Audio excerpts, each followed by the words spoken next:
Welcome back to Bob and Archie Talk Life in High Tech. I'm Bob. I'm Archie. Okay, and keep these voices distinct and recognizable. You know, we do talk differently, so you know who Bob is and Archie is. But we're going to talk more about toxic environments and funny stories. We have lots and lots. And why don't you start us off this time, Bob? Okay, I think I will. I'm going to talk about layoffs, which is always a scary thing. Everyone who's been through a layoff is probably terrified financially. I'm going to tell you a layoff story that is both bizarre and ended up being a benefit to me. I'm working at my first major company, Honeywell, and I'm a writer, and they decide at one point in time things aren't going too well. We're going to lay off the whole tech writing department, every single one of us. The way they presented it was, it's an organization change. So we go into this room.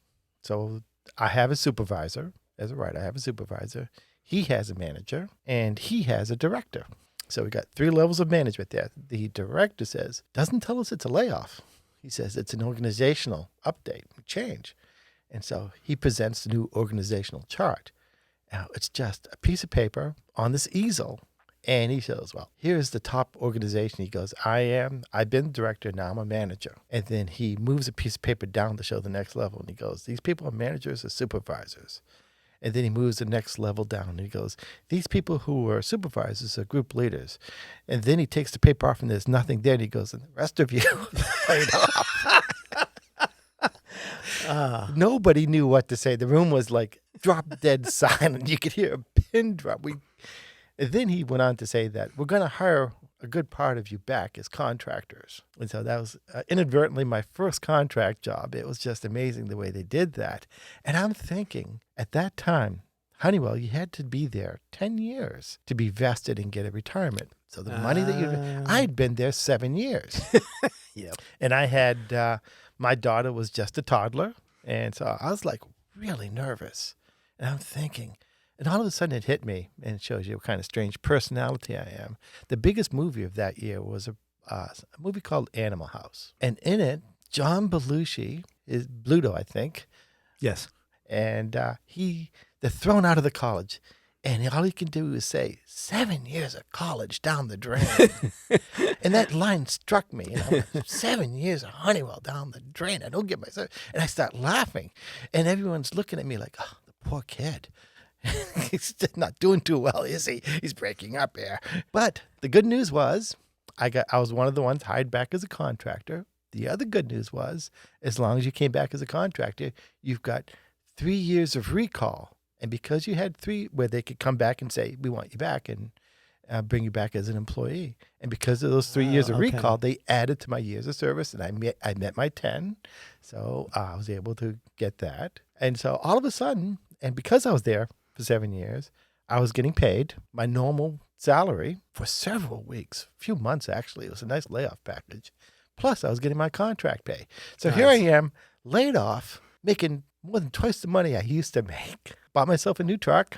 You know, I was doing really well, and I'm thinking, damn, riding high. But of course, this is an awful thing. Then I found a job that paid 1/3 more in salary than I was making at Honeywell, and about, I don't know, half the distance from my house. Good layoff story. I tell people every time I've gone to a layoff party, which is what we do afterwards, people get laid off, we go out to lunch or dinner, and I tell them this story, and it brightens their mood. I go, there are better things. And honestly, every time I've been laid off, better things have happened. Yeah, when the old saying, when one door closes, another door opens. Exactly. Yeah. Actually, I put that on my LinkedIn profile. There you go. I'll have to tell the story of, again, this is digital. Okay, so we had a normal structure. We had a director, we had managers, we had supervisors. And so We call them individual contributors. individual contributors. Thank you very much. That's the right term. So as digital was going through its death throes, as I call it, as they were sort of winding themselves down and getting themselves ready to be sold to another company, they started consolidating some of the departments. Now, it's interesting to note that back then, digital had 1,100 technical writers. Okay, and so one TNN Pubs, TNN Pubs was 100, and then there was another organization whose name I forget. Was it Cup? Cup. And then there was a bunch of names for it. Yeah, They changed names after a while. and they had 1,000 people, 1,000 technical writers. One thing about technical writers is we're good with changing names. We get sick of a name, we find a new title. And so the person who ran the larger organization finally convinced senior management to absorb TNN Pubs into Cup. Now, the second thing that person did was they were writing, and I can't confirm this, if this is what I was told. They wrote a thesis for their Harvard PhD or something about a different management structure. And so she wanted to eliminate the hierarchical structure and create what she called coaches. So you had your director, the managers all kept their jobs, but people at my level, supervisors. Yes, we became coaches. And what is a coach? What is a coach? What is a coach? So she had two categories of coaches. She had what did they call it? The project coach, was it? It's something like that. It was like there was a management. There was like a business There's a resource coach. It's a business coach and a resource coach. That's what yeah, we got it. And so the resource coach is a person who had direct reports, who managed the performance of the individual contributors. And the business, the worker bees. Yes. And the business coaches were the people who were, quote, the money people. We would manage the projects, the projects from a financial point of view. We didn't actually have any responsibility for projects themselves, just the money part. Oh, which made it kind of stupid because. So how did you feel about it? Yeah, well, what I did was I ended up doing both, right? You know, because I was really ticked because I was on a track. And it's like, this is going to ruin my career because this is stupid and useless, and I'm not going to get the skills that I need to be a manager. I need to be able to do both outside of digital, in the industry. Exactly. So I mean, I did the resource coaching for a while, and then I did the business coaching for a while. And the problem was that the resource coaches and the business coaches didn't necessarily talk to each other. So imagine, you know, you're running a project, you've got direct reports, and you've got somebody over here, you know, working with your managers, your clients, if you will, saying something else or pushing something else or trying to get them to buy. It was ridiculous. Unfortunately, digital didn't last long enough for that to become the disaster that it was about to become. So, but yeah, the fact that they let her do that, that really pissed me off because that was, you know, I got good advice from my manager saying, well, when they start creating these structures and stuff like that, make sure that you pick your boss and don't let them assign you to somebody. And I did that. So I picked the strongest manager that they had, and I worked for her, and we worked well together. But still, and I would say to her, I said, because, you know, I would say, why are they doing this? She said, well, you know, some of our supervisors aren't very strong, blah, blah, blah. I said, well, then fire those people. You don't mess up my career to save them. Fire those people and keep the good people and let us move on in the regular structure. Yeah, she and I got along really well because I tended to speak my mind. I still do. So I remember those times during that tumultuous period. It was a lot of turmoil, a lot of bad feelings. A lot of people were very unhappy. I remember at that time I was working on a network management project in cooperation with IBM. It was a rare cooperation between corporations. And it was a tough project to manage as a project leader. And we had this, I think the resource coach come in and saying, she was a bizarre person, honestly. She would, we'd call it bipolar, I guess, today, the way the behavior, but I don't know if that was an actual disease she had. But yeah, she came in one day and said, I can replace you as project leader. And I wasn't even sure, the conversation wasn't even going that way. I said, and I said, well, sure, go ahead. So the resource coach wanted to do that. Yeah, she said, I can replace you. I said, sure, go ahead. And see, of course, it didn't happen. Right, but this is what I mean. The business coach would not, that would have hurt the business coach because, right, you're talking to this person who's giving you funding and said, oh, you're removing your best person, taking them off this project. Again, they didn't talk to each other. So, yeah, well, she said, I can replace you with this other person. I go, yeah, that's a good person. They can handle the job. Go ahead. I go, it's too stressful anyways. It was not the answer they were expecting. But that's how you manage bad situations. You just kind of roll with it instead of just taking, it's fighting away like crazy. Exactly. I find that doesn't help too much. You got to do what you have to do. So, I mean, if you're in a bad environment, you have to make the best of it, best way you can. So, yeah, you just keep track of the big picture, what's really going on, and what's best for your career, and if possible, what's good for the company, because as long as you're working there, you need to achieve its goals to keep your job. But as we all know, we all left. Everybody was shown the door. Now, I'm going to talk about another story. During the same time as things fell apart, they started having what I call the yard sale. They started selling different divisions of digital to other companies. And my division was sold to this well-known, badly run, nasty company. Okay, I remember that. Yeah, I'm not going to I mention remember- their yeah, I name because I remember that. think they're still around. So And but what they were known for extracting technology, refurbishing it, and then reselling it. They're not really very creative at all. And they said, we're selling your group to this company, and you don't have a choice. If you don't go to this company, you can quit. You don't get a package. You don't get a layoff package. And I thought, I am not letting someone else manage my career and telling me who I'm going to be working for. A different company. That's the day I quit digital, sent out a very nice notice because I loved the people that I worked with, and started my contract career. And I never looked back. yeah, one of my colleagues actually, he has this rule of thumb.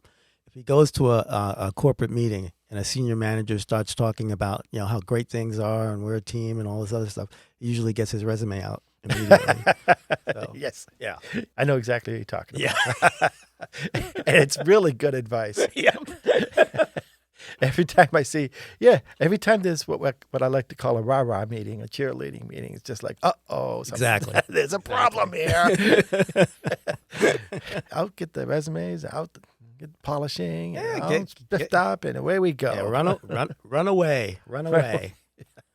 Absolutely. Yeah. So I mean, so after that restructuring, because I think the business coach, resource coach thing happened. I think either just before or just after they started selling off those divisions. If I remember, It was correctly. before. It Before was they started before. selling off the divisions, yeah. Okay. If I remember the timeline right. Yeah. I because I was in management, I wasn't going anywhere. Because I remember those sales, and I was still Yeah, I think by that time you'd relocated. Yeah, yeah, that's right. That's exactly right. When I decided to transfer myself back to New Jersey because I'm a New Yorker and I wanted to I wanted to get back to the city. It turned out it didn't work out because the city's expensive and I'm not rich. So I ended up coming back to New England. But at that time, just to get out of that situation, I wanted to do something different and get away from it.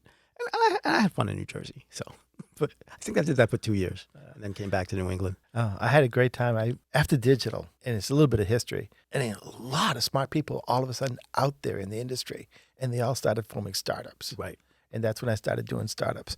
And that's where a lot of more toxic environment and bad situation stories come from. Speaking of this, a few of the guys that work for digital, they called me up and they said, "Hey, we got this startup going. We got this guy. He's pretty good. And he developed this technology, and yeah, great." And so I jumped in, and all of a sudden I realized the CEO's nuts. And they really needed to, because he was making incredibly bad decisions. He needed a business manager. Yeah. He needed to step aside and let someone else be the CEO, to be honest with you. But Microsoft wanted to buy the technology, but he refused because we were going to be bigger than Microsoft. Well, that didn't happen. But there was one point in time where I'm writing the documentation, and our software product didn't work with a well-known tool called Microsoft Word.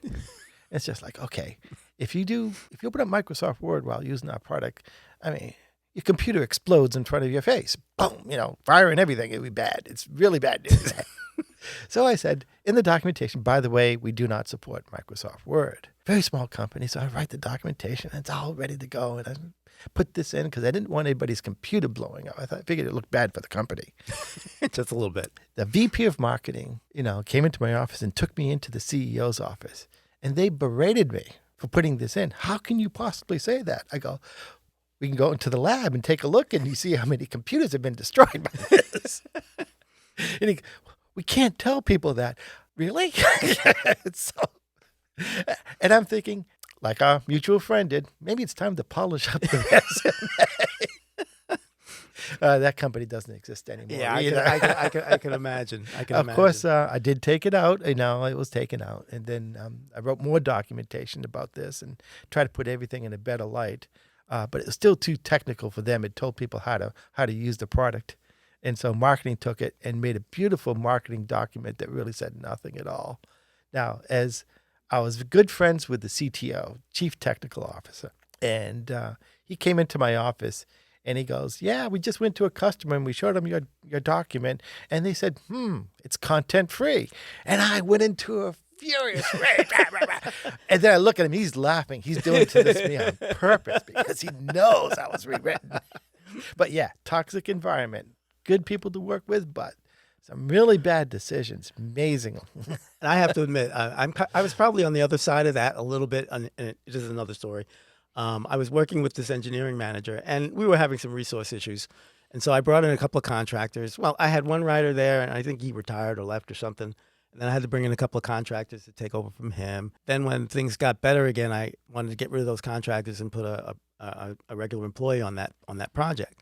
So this is like 3 personnel changes in the space of like 6 or 7 months. And the engineering manager was getting all upset. So he, at one point when I was about to remove the contractors, he calls a meeting with myself, him, and his boss, to give me a hard time about this. And I'm like, back then I was kind of a brash young man. And so, and so I said to him, Oh, please tell me about it. so I said to him and his boss, I said, look, we're all on the same team here. We all have the same goals. I want you to be successful just as you want to be successful. And so if you don't trust me to do the right thing for your project, then get somebody you do trust. That's all I said. And Excellent. So, so this guy's manager, calms him down and, says, no. And so I ended up replacing those 2 contractors with one of my better writers. This guy was one of the calmest people I've ever met. I mean, the house could be on fire and he'd be, talking in low tones and just kind of like, we need to leave, that kind of thing. And so I put him in there and everything quieted down. And he was an excellent writer too. Excellent writer. Yeah, you know what I'm talking about. And so I run into this engineering manager, a couple of months later, in the cafeteria, I think it was. And I said, "Oh, by the way, I think I'm going to have to take this guy off your project." And just before he was about to go crazy, I said, "Hey, I'm kidding." Yeah. So that was me. Back then, I just didn't care. I was having a blast. Well, speaking of all those things, I'm going to tell a little bit of a story where I was put down completely. Okay, in digital, we had consultant writers. Now, this is back then, time of turmoil. There was some of these consultant writers, I didn't know what they were thinking. But so one of the writers on my team was being mentored by this consultant writer who was nothing to do with my project. And we were doing some pretty innovative things. And so I don't think he was a very innovative guy. So he's mentoring her and says that everything I'm doing is wrong. That obviously I don't know what I'm doing. And so I'm trying to get my team to do this. He's sabotaging me. So my writer comes up and she tells me, so-and-so thinks that, that this is wrong. I'm not going to do it that way. I don't think she said you're completely off your rocker, but I don't think it was far from her lips. So time went on. I go, well, how do you manage this type of thing when you got a high-level writer mentoring one of my people and telling me that I'm doing everything wrong? But I kept on doing what I was doing. We were moving together, and eventually she came up to me. This guy showed his true colors because he just was not into innovation at all. And she finally got it, realized that, the stuff that we're doing makes sense for our end user. And that's really when I manage a team, is that does it make sense in the long run for the product for us to do this? Right. And it all worked out. But I tell you, being put down like that, having people not wanting to work with me that way. I had one writer when I said, we need to concentrate more on online help than writing books. Now, this is way back in the day, and when books were more important than in online help, which was a new thing. Right. And I said, no, online help has to take the priority. I got yelled at. A few weeks later, he goes, well, I'm writing online help as a priority. Because there was that knee-jerk reaction. Right. And it was a change, and there was anger. And I think the best thing that I did was let it ride.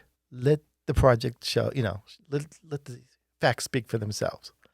And eventually it all worked out right. But these kind of toxic environments, I guess if I was to give any advice, don't react to that. Well, I'll tell you the story when my first management job. The toxic environment was created by the previous manager. So he had a team of really good people, but he didn't really know how to manage. How that manifested is he tended to commit to things that he couldn't deliver on. And the cardinal sin of anything is say no or don't do it, but don't say I'm going to do it and then don't do it. That's the worst thing. Yeah, it's the worst thing. So it made him look bad. It made his team look bad. In fact, when I took the job, they told me, well, this team has a lot of problems. The engineering group wants to throw them out. And so, me being me, I said to the to the manager at the time, I said, yeah, somebody listening to this conversation would think you're setting me up to fail. Oh no. So, but in my own mind, I'm thinking, I'm gold. If I fail, then it's expected. If I succeed, then I'm a star, right? So Yeah, in chaos, there's opportunity. exactly. So one of the things I did, knowing that he had a commitment problem where he'd make commitments and not meet them, I came in, and if the engineering team asked me for anything that was out of band, I would just say no. I don't have any people for that. I'm not doing that. We can't do it. Explain out of band. Oh, meaning you have projects, and then there are these side projects that come up that they want somebody to do. So, we got this thing on the side here that we're trying to get done. Can we, Can we use your people? Yeah, exactly. And I'm like, no. In fact, my nickname in my first 3 or 4 months as a manager was Dr. No, because I said no to everything. Okay. And what I would do is I'd immediately come in my office. I say, no, I can't do that. I don't have any people for that. Get out. But then I'd go around to my people and ask them, hey, you got any time? You think you're interested in this? And then I go back to, you know what? I might be able to help you with that. So that worked. I turned that group around. That's one of my proudest achievements. Yes, you did. I turned that group around. Toxic environment. Yep. Got a couple of people out, and it turned it into a positive experience. Yeah. It was nice. 'Cause Yeah. I became part of that group later on. Yep. So I mean, I did the team dynamics thing. I got the engineering group under control, so they understood that they can't come to me and ask me to do all this stuff. Yeah, it's not appropriate to come and ask me to do this stuff unless they're going to give me more budget and more people. And I guess the takeaway out of this is some toxic environments are manageable. Yes. Some are not. That's when it's time to brush up your resume. Yeah. In fact, I'll go back a little bit. That previous manager, granted, he had a large group. It was like 14 people. And what they did was they split the group in half. They gave me half of it, and he kept the other half. And, he tried to cherry pick and took all what he thought were the good people, right? Now, I think 3 months into when the manager comes to me and says, you should think about what you'd do if you had the whole group. So, yeah, that's how that all happened. And it was interesting. Like I said, I had a blast. That whole period, I just had a lot of fun. Yeah. Now, I was there, not part of your group, but I was watching all that. And one of the takeaways that I took from watching you is that a strong team, outweighs any individual. Right. And Right. that's what you did. You may not have had the best individuals, but you had a team which brought out the best in everybody. It was far superior than any one person could do. And I have to say that in hindsight, of course, I was a genius. But in fact, all of this stuff was. So you've told me. But as a matter of fact, all of this stuff was seat of the pants, right? The 800-pound gorilla that I ended up moving out for Bob, he made a mistake. I made a speech to my group. He didn't like the speech, so rather than come and talk to me, he talked to my boss. So in my mind, he's out. So that was just a seat of the pants decision. I get this guy out of my group. He's, that's not appropriate. You got a problem with me? Talk to me. So that was one. And then the other guy, like I said, he tried to sabotage me. I caught him. I got him out, and he was another problem.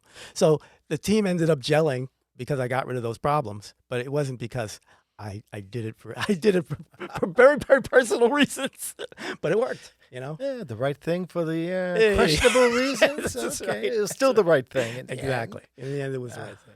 There was a personality conflict I had one time. Now, especially back then, I was incredibly enthusiastic. If I had this idea and I was pursuing it, I was so focused on that, and I would make things happen. And I'm very proud of all the things I've accomplished. Yeah. But I could be so focused, I wasn't seeing what the other people were doing or how they were reacting. And there was one person that I just couldn't get along with at all, no matter what. I'm trying to bend over and do things, and this person kept on giving me the brush off, didn't like what I was doing. Well, we ended up getting a contractor, and I became friends with her, and I said, gee, I'm having a problem with this person. And she goes, oh, you don't see it, do you? No, I don't. She's professionally jealous. Jealous? Why would anybody be jealous of me? It's just like, I'm not that kind of guy. And she goes, these things happen, Bob, time to wake up and see what the people are really about. So once I understood that, then I could address it. And I did a few things, and then things got a bit better. But yeah, sometimes That's another type of toxic environment. Oh yeah, In this case, absolutely. I was blind, Yep. and somebody else talked to me, and because I could have easily written off as that's a bad person, doesn't want to work with me. Keep your eyes open. Get advice from other people. Yep. Yep. I have to tell the story. Okay. Doc First. We talked about it in one of the other episodes. Yes. And I had Just a refresher, Doc First is writing the documentation before you write the software. right. So we know exactly what it does and how it's going to behave. So Bob and I had talked about this, and I think before we actually implemented and did that draft, not sure of the timing so much, but I remember I had a discussion. I was in a meeting with one of the senior engineers, and I kind of like offhand sort of, something I'm thinking about, I'm working on is this, this concept of Doc First. And so, I thought nothing of the conversation, but maybe a month and a half later, I'm sitting in a management meeting, and a senior manager, vice president actually, was standing up there touting Doc First. They called it something else, but it was Doc First. I'm like, that was my idea. Okay. Now at the time, I also had a mentor, a senior management mentor, and I told him, I said, this guy stole my idea. I give this guy credit. It's the best advice I ever got. He said, Don't kill him. he said, yeah. He said, your idea got all the way up to a vice president, and she was selling it. He said, yeah. He said, you got good ideas. You should trust your ideas. That was the perfect response. Because Yes. I ended up not doing anything about it. But yeah, from then on, it's like, yeah, if I have an idea, I'm going to trust it, and go for it. Yeah, growing up in high tech, I guess one of the things we had to develop was more confidence in ourselves, Right. and that took a while. Yeah, and that was a confidence build. That was a confidence Yeah, statement. that was saying, definitely hey, a confidence builder. Hey, you've got the right ideas. Because, you think about that. I was addressing a bunch of problems that I saw. That's what generated the idea for Doc First. Now, a lot of the idea of Doc First it's starting to become a lot more ubiquitous in the industry. People are starting to realize that you can't build the UI in isolation. You got to bring in all this other stuff. And that's all I was And you trying build to do. it together. Yes. Yeah, exactly. Yes, I'm fortunate to work for some startups that have that idea, and I work well in those environments. Yeah. But so I'm going to conclude this episode with kind of a sad story, something I unfortunately witnessed. I was with this startup, and there were 4 writers. There was me, and I was probably the most professional of the writers. I had experience with some of them were never writers before. There were 2 other guys, and there was this one woman as a writer. Now, she was really good, and she was doing the software part of it, and she understood. I found out later she wasn't making as much as the male writers. And we had our boss was very cognizant of the fact. And she deserved at least as much as we were making. She was doing it as good, and in some cases, a better job. That was actually quite common back then. Yeah. So. Well, so our boss put her in for a raise, and she was taken to the VP and the human resource person. And on religious grounds, they said, why would a woman need to make as much as a man? You're not supporting a family. Wow. I couldn't believe Yeah. that I wasn't there obviously for that meeting, but she came out and told me later on, and I couldn't believe that had happened. You hear stories and you say, wow, but that she was devastated. I go, look, I sat her down. This is illegal. This is horrible. You could really push on this. Yeah. And- If they said that to her, Yeah, but she was a very shy, introverted person, and so she left. But bad for the company. But I understand that better things happen. But those things do happen. I'll just tell one other story. Let's lighten this up before we end this episode. Yeah. Because okay, so I had this place that I was talking about where I had 2 top writers and 1 in the middle and a couple at the bottom, and then 3 at the bottom. The 2 top writers, they were both equally skilled, very, very good. One made, I think, $60,000, the other one made $40,000. Okay, they're both women. I will say that the other woman acted more like a man. Let's put it that way. This other woman was, I remember this is like 30 years ago. Or something. Yeah, this is a while ago, but just the same, it's the kind of thing where I had, I was a new manager at that company, and I sat her down and I said, you're getting ripped off. We need to get your salary up. Like I said, back then, I guess a lot of women did have spouses that made a lot of money, so they didn't care about money. And technical writing was in that transition, going from a male-dominated profession to a female-dominated profession. And there were a lot of women who were in that position. I mean, I got her halfway there. I gave her a $10,000 raise, that kind of thing to get her, but she still was being underpaid. You know. Yeah, but she was moving up fast thanks Yeah. to you. Yeah. So okay, that's a better story. That has There a you much go. better outcome. Yeah. So I think that's about it for our toxic environment story. I mean, obviously, we could probably go on for another couple of hours. Yes, There's lots of Yes, we can. we might revisit this at some time. Yeah, but, maybe. But to wrap it up, what we hope to do next episode is to talk about some of our usability stories and how we were able to improve our product by simply using common sense and a good idea of what our customers were doing. So in the meantime, I think this was a great conversation. We had a lot of scary stories. Yes. Hope you enjoy it. So I want to thank Sterling Lancaster Community for, again, recording our podcast. For Matt, again, for being a great recording engineer with lots of good advice. And this is Bob. And this is Archie. And we're signing off. Folks, have a great day.